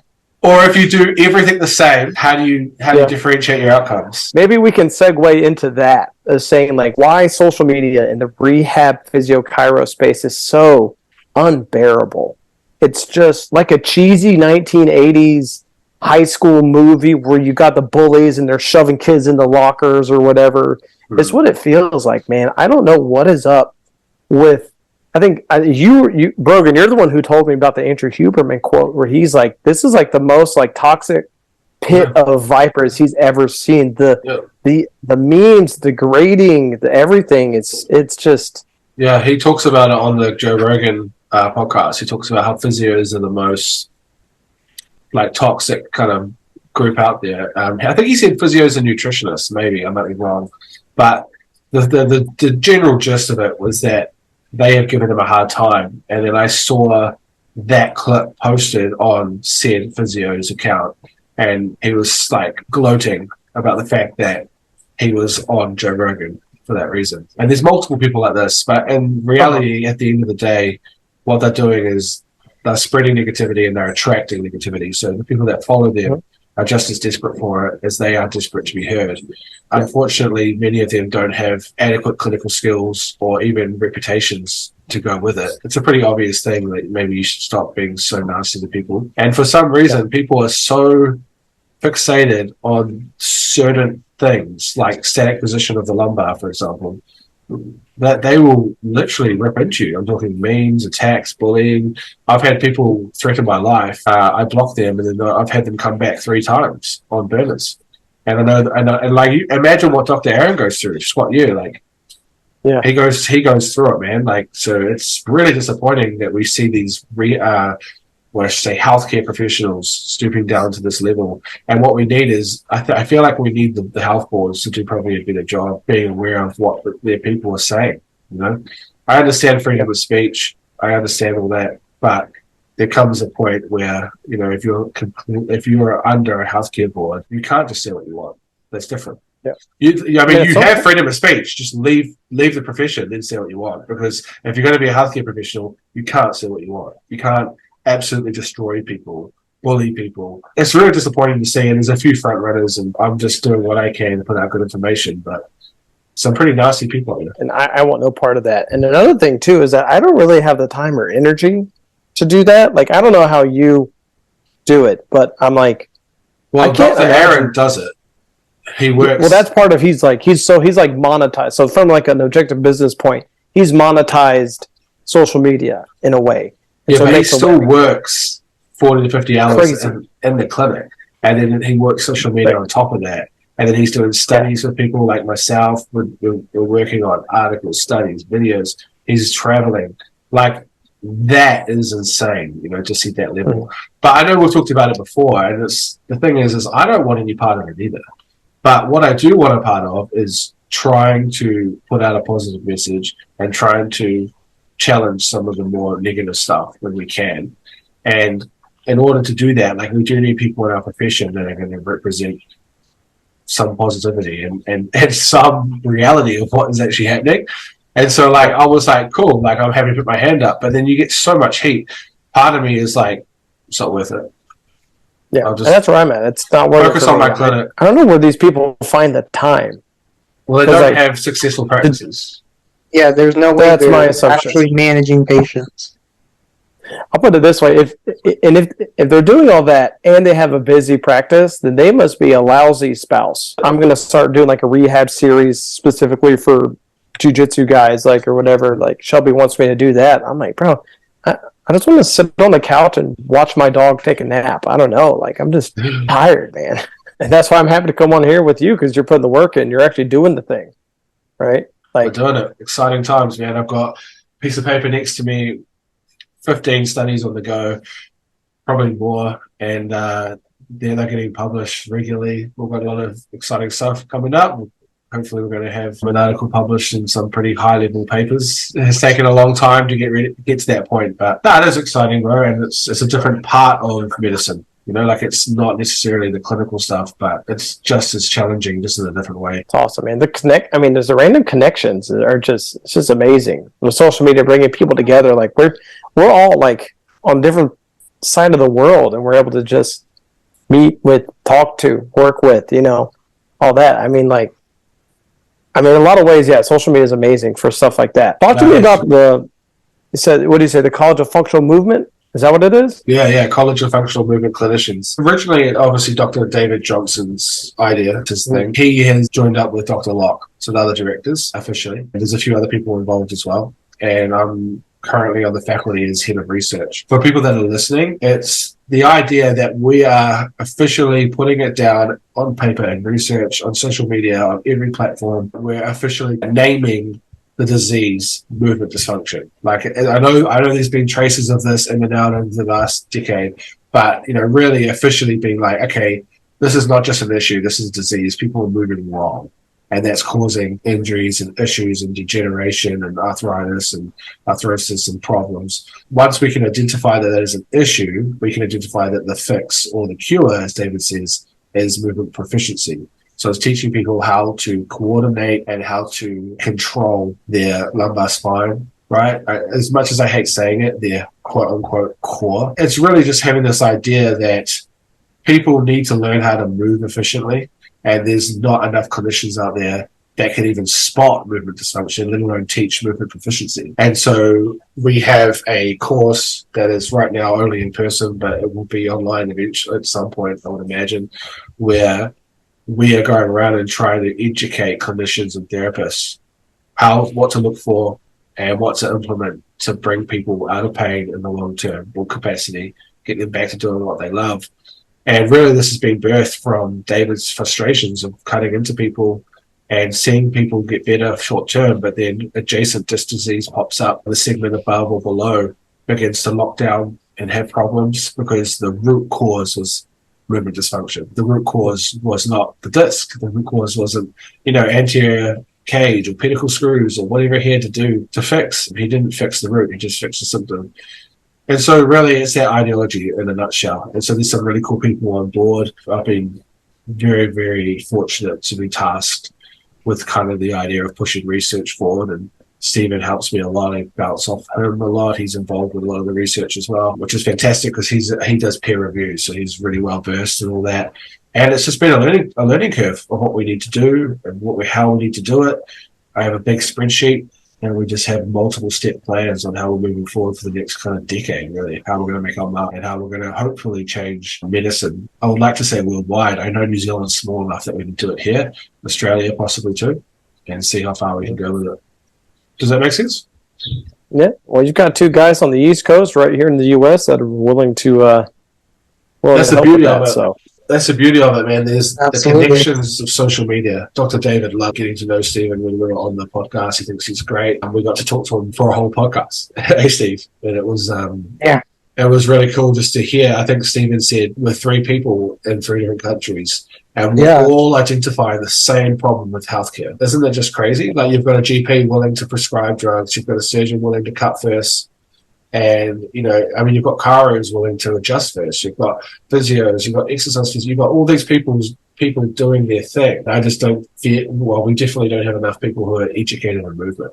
Not everyone has an exercise science undergrad, or not everyone has a CES or a CPT or a CrossFit qualification before they get to chiropractic. You know what I mean? So it's like there's a big group of people out there that don't have that education. And if we can provide that post-grad or extended learning, then that's one of the key goals that we're trying to do. And like you said, there's people all around the world, man. And that's the cool thing about social media is that we're connected. I chat to these guys every day. I'm chatting to these guys about it. It's part of our life now. We're moving forward with that college. We're pushing this kind of ideology that we believe in. And I think movement theory, is robust, very robust. Exercise interventions and active treatments and all that is very robust. So it's exciting to see where we go with it, bro. You got to ask Mike the wackiest thing he learned in chiropractic school or heard in chiropractic school, because I want to see something. Dude, I threw those notes away like 5 minutes in. I was like, shit, these aren't gonna work. That's so tough. And now there's pressure because now I want to be a cool kid and say the same thing. There's so much. There were so many instructors that were just so full of it that, I don't know. Apparently one stood out. One of the craziest things that just popped into my mind was we had an instructor. He taught sacral occipital technique, and he did not believe in germ theory. That's not it, but that's Hawkman. That's who we were talking about. So same instructor. He taught more than one class, but it was always an SOT where he said something so ridiculous that I remembered it, that Andre remembered it, that you remembered it. Whenever I said it, I was talking about how he said that he should have known ahead of time that he was getting ready to have a heart attack because he always had a C6, C7 fixation that he kept getting adjusted and eventually had a heart attack. Yeah, that's right. Yeah, I remember that. There was like a whole quarter, Mike, where he just kept getting that same segment adjusted, and the next quarter he had a heart attack. And he said that he should have known for 3 months that he was going to have the heart attack. Oh, the Merrick chart. Oh, this is a funny story. So when I was in, I think it was SOT, that was like a 7 a.m. class for us. So I would always show up, put my books down, stay for a little while, see if I was going to miss anything. Then I'd walk into the cafeteria, go get breakfast, eat breakfast, and then it was morning. I remember that because I actually ran into you one day because I was preparing for my Mopal practical. Yeah. And we were like, what are you doing? You're like, oh, I'm skipping out on this class. We're like, what class is it? You're like, oh, this man's ridiculous. His name's Hockman. It's SOT. You're like, I literally just put my books down and I leave for a bit. Yeah, I just go and I get breakfast and a little kombucha tea for only $7 and enjoy my morning. And I walk back in, and when I walk back in the back of the class, everyone is looking at me, and I'm like, am I being loud? Like, what is it? Whatever. And so I walk in, I sit down, and my buddy Max is like, bro, he was talking about MPI and talking smack about it, and everyone knew you were in here, so that everyone was looking around for you. And I was like, what a dick. And I was like, dang, I missed it. I'm kind of glad I did, because I probably would have got kicked out of class. Because at that point, dude, like, I was, and Steven remembers this, I was ready to argue with a wall at that point in my life. He was very opinionated in school. I was ready to go, and you had to be. To get, like, I put it this way, it's like the guy who took over MPI Club after me, Drew, was a much more, in general, laid-back, nicer guy.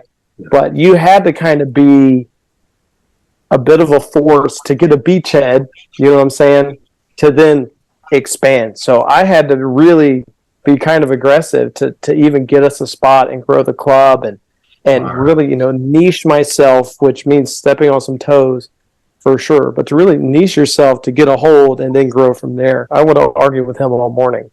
And having him for lab was also really fun.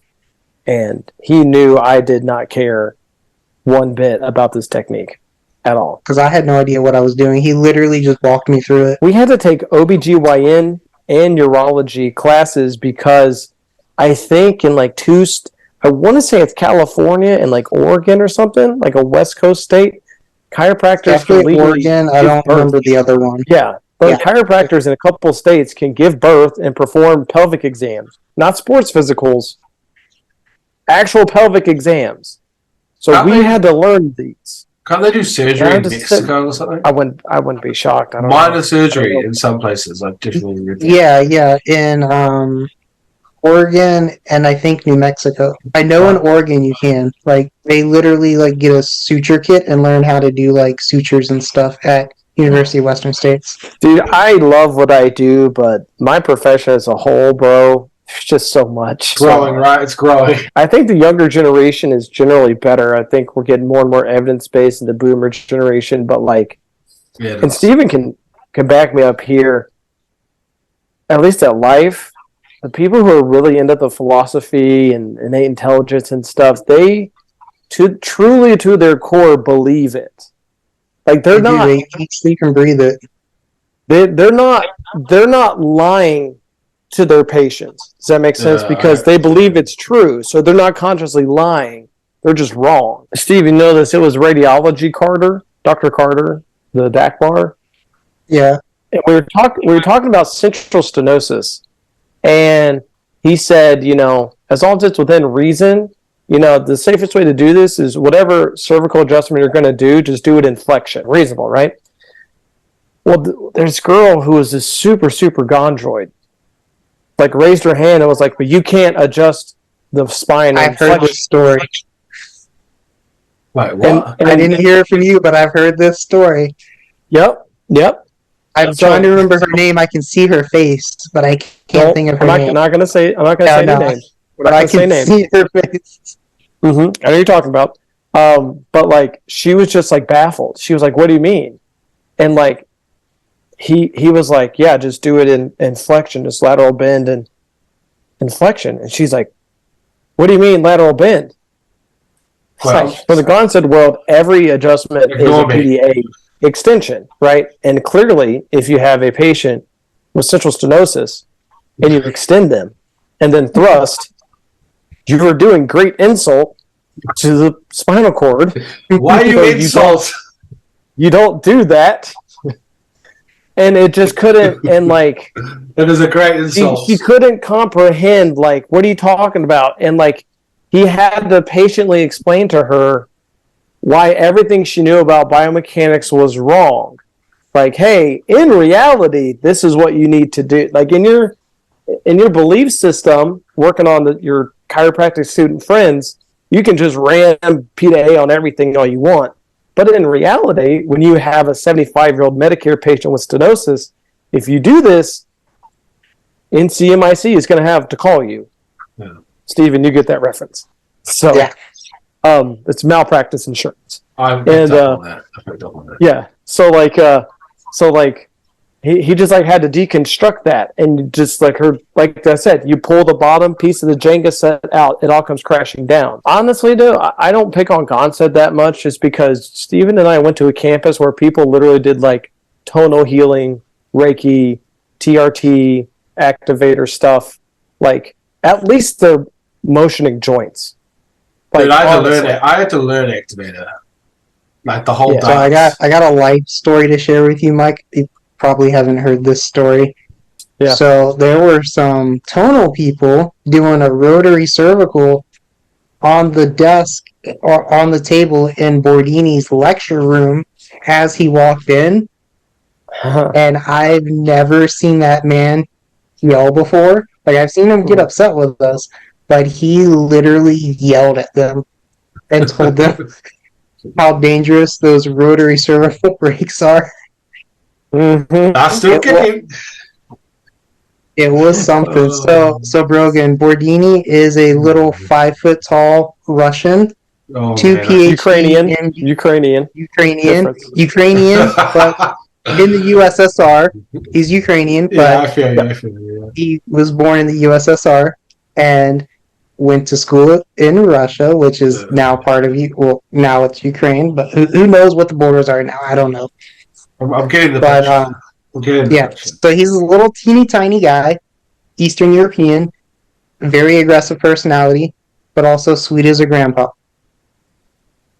I like it. And he just unleashed on these people about how they don't understand biomechanics, how they don't understand how to be a clinician, how they're going to kill their patients, or at least injure their patients. Oh my gosh. Bordini has he's 5 doctors. He's a medical doctor. He's a doctor of chiropractic. He got a doctorate in Chinese medicine. Mm-hmm. Sure.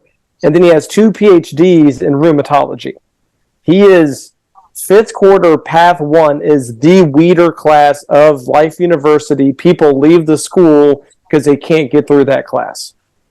Right? Like, he is the reason why Life has pretty good board scores.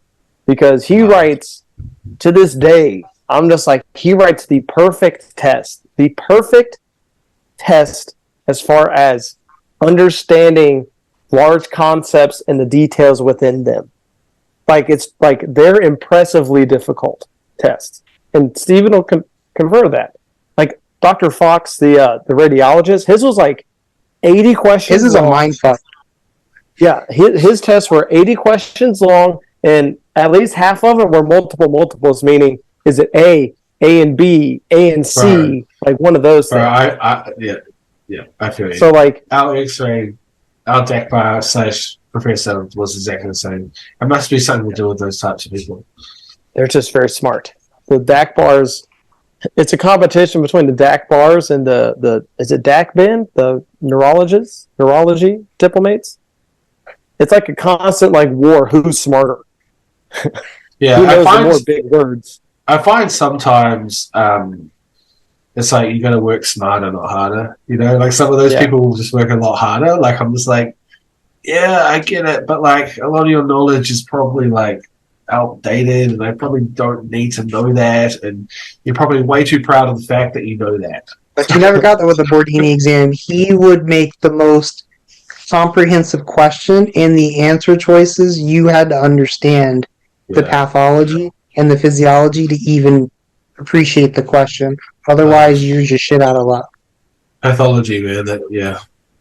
I remember Dr. Fox, he had multiple questions where he would have a zoomed in picture of a bone and be like, what would be high on the blood test on this patient? That was the question. And it's not an easy one. It's not an easy one like raindrop skull. Like, oh, multiple myeloma, great. You know, like, no. You're you just would like pick something super obscure, and you would see just a snippet of the cortex, and you just had to know the minutia. That did my head in. Like, there's just so many things it could be. I did my head in that stuff. All right, well, we'll finish up there. Thanks heaps, Dr. Mike. Anything else you want to say, Dr. Stephen? No, I can't think of anything. That was a great chat, man, and I've definitely got my work. Thanks for coming on, Mike. Yeah, I appreciate you guys having me, man. No, we definitely appreciate having you, and it'd be great to have you on again at some point. Too blessed to be stressed. All right, man. Thanks so much. Hey, I can see it's getting. It's like it started light behind you, and now it's like nighttime. It's so dark out there. It's like 1 o'clock here, so I'm like about to go get some work done, and like about to wind down for the night. Yeah, look at you, Steven. You look like you're just in a black room, man. Well, I technically am. Okay, Shop Boys, have a great one. Appreciate having you on again, Dr. Mike, and we'll catch up on the Introducing socials. your host, Doctor of Chiropractic, Stephen Redmon, and PhD, powerlifting world champion, Dr. Brogan Williams. Join us as we explore evidence-based practice, manual medicine, and sports science through the lens of movement, strength, performance, and overall health.